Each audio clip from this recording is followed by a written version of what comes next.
नमस्कार साथियों, एक बार फिर से आप सभी का हार्दिक स्वागत है आपकी ही अपने इस ऑनलाइन प्लेटफॉर्म के ऊपर, डिजिटल प्लेटफॉर्म के ऊपर, डॉक्टर गढ़वाल सर इंग्लिश।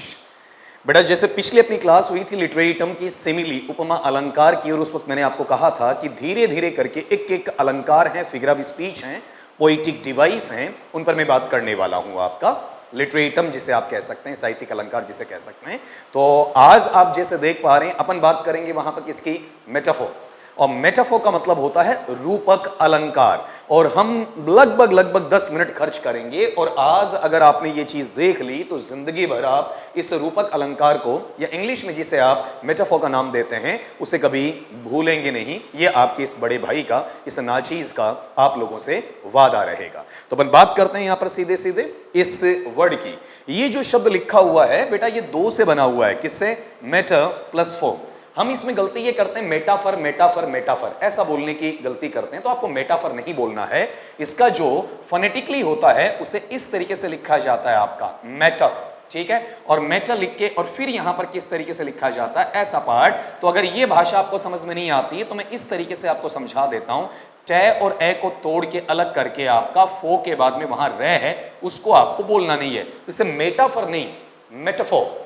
क्या पढ़ेंगे इसे? आपका मेटाफोर। तो मेटाफर आपको पढ़ना नहीं है। और इसे हिंदी में हम कहेंगे तो हिंदी में बच्चा पार्टी हम इसे क्या नाम दे देंगे? आपका रूपक अलंकार, जो भाषा की साज सज्जा के लिए काम में लिया जाता है। उस पर आज अपन चर्चा करने वाले हैं। छोटा सा बेहद ही स्वीट सा मामला है आपका, जो आपके लिए गले की फांस बनता है, लेकिन आज के बाद आप दूसरों को पढ़ा पाएंगे, इतना आपको सिखा देता हूं।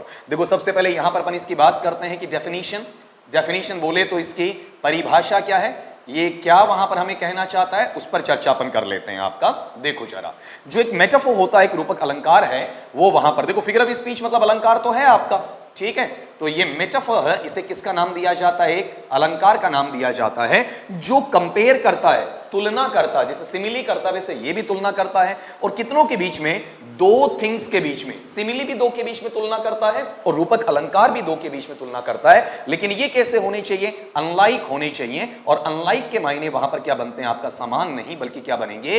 असमान बनेंगे। अब सिमिली और मेटाफोर, इन दोनों में यहां तक समानता है बेटा। सिमिली वाला जो आपने वीडियो अगर नहीं देखा हो तो प्लेलिस्ट में डाला हुआ है, आपको वहां पर देखने को मिल जाएगा। उसे देखेंगे तो ये चीज आपको और ज्यादा समझ में वहां पर आएगी। उसमें भी दो के बीच में तुलना है, इसमें भी दो के बीच में तुलना है, ठीक है। ये भी तुलना करता है, वो भी तुलना करता है। ये भी असमान दो ऑब्जेक्ट्स के बीच में तुलना करता है, वो भी असमान दो ऑब्जेक्ट्स के बीच में तुलना करता है। लेकिन उसमें सिग्नल वर्ड होते हैं, जैसे सव है, लाइक है, एज है। यहां क्या लिखा है? विदाउट के, बिना। इसमें मेटाफोर में जो तुलना होगी वो लाइक और एज के बिना होने वाली है, ठीक है। इसके साथ वहां पर तुलना आपकी नहीं होगी, ठीक। ये क्लैरिटी आनी चाहिए आपका।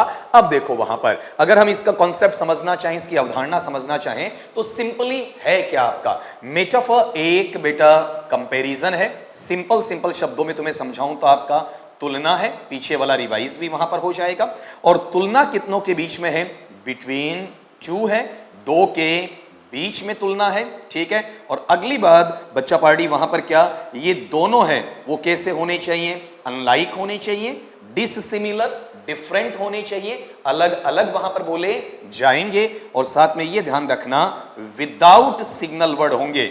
विदाउट सिग्नल वर्ड का मतलब जो सूचक शब्द लगते हैं आपका, वो इसके अंदर शामिल नहीं होने चाहिए। सच एज, ठीक है, जैसे कि कौन से वर्ड आपका? सव आ गया, लाइक आ गया, एज आ गया, इट्सेट्रा इट्सेट्रा। इस तरीके से ये शब्द वहां पर होने नहीं चाहिए। इसमें क्या होगा?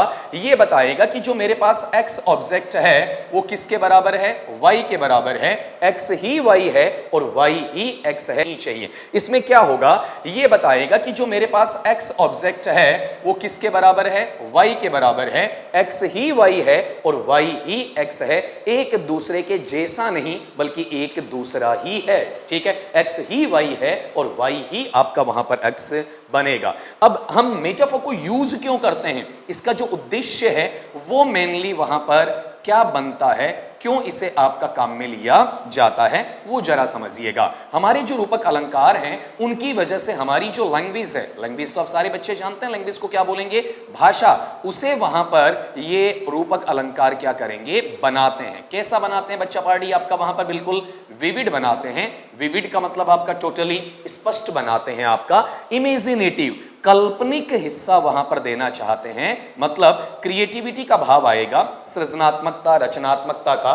कवि है अपनी कल्पना को उड़ान देगा, सबने सुना होगा, जहां ना पहुंचे रवि वहां पहुंचे कवि। और साथ में इन चीजों को काफी एक्सप्रेसिव भी बनाना चाहेगा। और एक्सप्रेसिव के मायने क्या होते हैं, जहां पर इन चीजों की आपको क्या देखने को मिलती है, अभिव्यक्ति देखने को मिलती है। तो मेटाफर या रूपक अलंकार है, उसका उद्देश्य है कि भाषा को स्पष्ट बनाए, काल्पनिक मतलब एक तरीके से अलंकृत करने वाला, सुशोभित करने वाला, आपका वहां पर सजावटी भी बनाए, और अपनी अभिव्यक्ति है उसको चार चांद लगाने का काम करे। तो क्यों ना हम समझे वहां पर कि मेटाफर कितने प्रकार के हो सकते हैं। तो कोई आपसे सवाल पूछ ले तो बेटा मेटाफर आपके पास में तीन प्रकार के होते हैं। पहले को अपन कहते हैं डायरेक्ट मेटाफर, प्रत्यक्ष तौर पर सीधा सीधा जाहिर करना।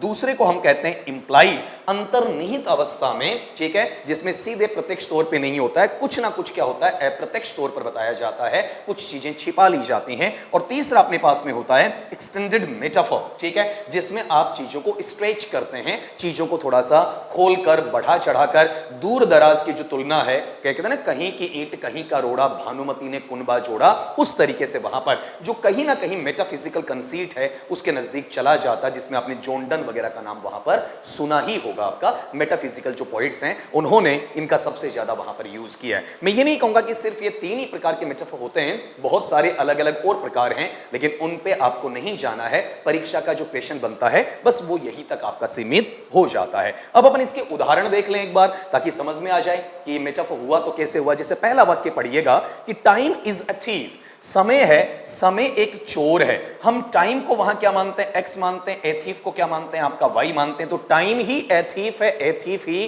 टाइम है। समय चोर जैसा नहीं है, बल्कि चोर ही समय है और समय ही चोर है। एक दूसरे का सब्स्टिट्यूट बन सकता है, एक दूसरे का वहां पर विकल्प बन सकता है, इसलिए हम यहां पर इसे मेटाफर का नाम देंगे। आपने ऐसा बोला होता time is like a thief, तो ये सिमिली बन जाता। तो हमें लाइक और एज वगैरह नहीं मिल रहे, तो जहां से लाइक और एज हटा दोगे तो हर सिमिली किसका रूप ले सकती है, आपका मेटाफर का रूप ले सकती है। दूसरे वाले में सुनना, विलियम शेक्सपियर की बहुत शानदार लाइन है आपका कि the world is a stage, संसार एक मंच है। तो हम वर्ड को एक्स मान लेंगे और स्टेज को वाई मान लेंगे, आपका हो गया मेटाफर।